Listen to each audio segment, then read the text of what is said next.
안녕하세요. 류용수 보험사입니다. 개인회생이나 개인 파산을 진행하면서 내가 소유하고 있는 차량을 지킬 수 있을까요? 차는 한 대는 필요하잖아요. 많은 채무자분들이 차는 한 대 정도 가지고 계십니다.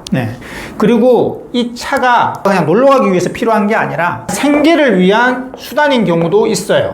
생계 수단 아니라고 하더라도 아이들이 어려서 엄마가 아침에 데려다 주고 끝나면 데려다 또 가고 이럴 때 필요한 또 수단이기도 하잖아요. 요즘에는. 그래서 요즘에는 차는 한 대 정도는 모든 가정집에 필수적이에요. 사치품이 아니죠. 더 이상 차가. 물론 그 차량이 최근에 뽑은 몇 억대 고급 차면 이제 문제가 되지만 그게 아니라고 한다면 차 한 대 정도는 필수적입니다. 그러면 개인회생이나 개인 파산을 할 때 이 차량을 지킬 수 있느냐? 지킬 수 있는 방법이 있죠.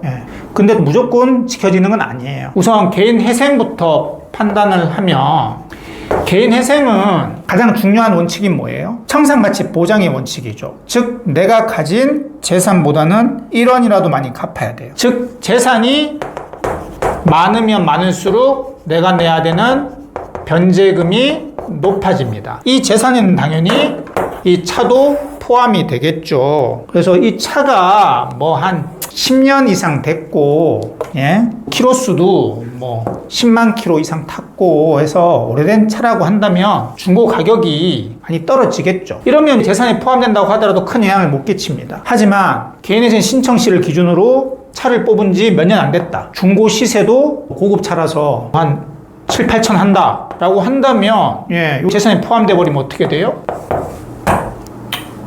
월 변제금이 엄청나게 높아져 가지고 개인회생을 하나마나 하는 사태가 발생할 수도 있습니다.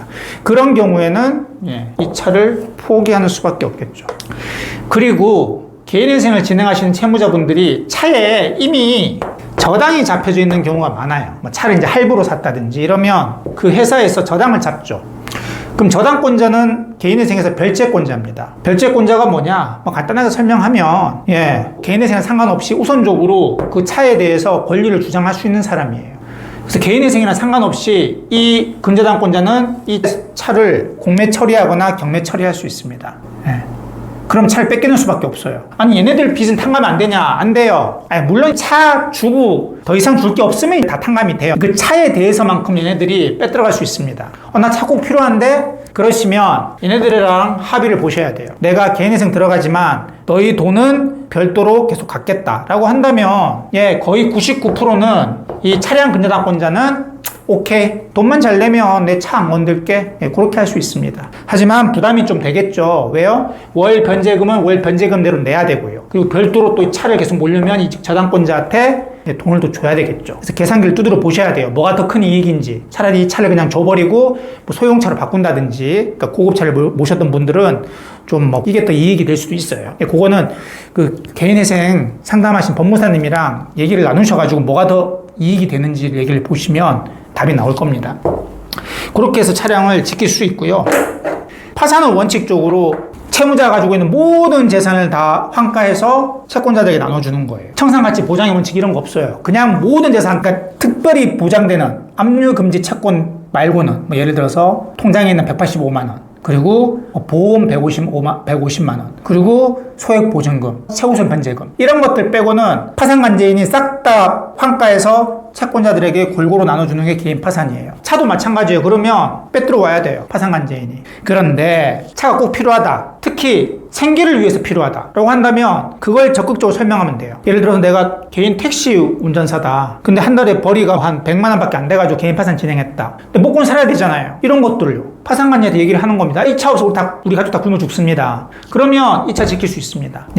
아니면 화물차 운전하시는 분들, 그분들도 그게 생계를 위한 수단이잖아요. 그걸 적극적으로 어필하시거나, 혹은 생계를 위한 수단 아닌데 집에 아픈 사람이 있어요. 아픈 노모가 있어요. 그러면 병원에 내가 매일 태워주고 다시 와야 되고, 이런 거를 적극적으로 파산관제인한테 소명을 하면 파산관제인이 그러면 그냥 그 차 타시오라고 합니다.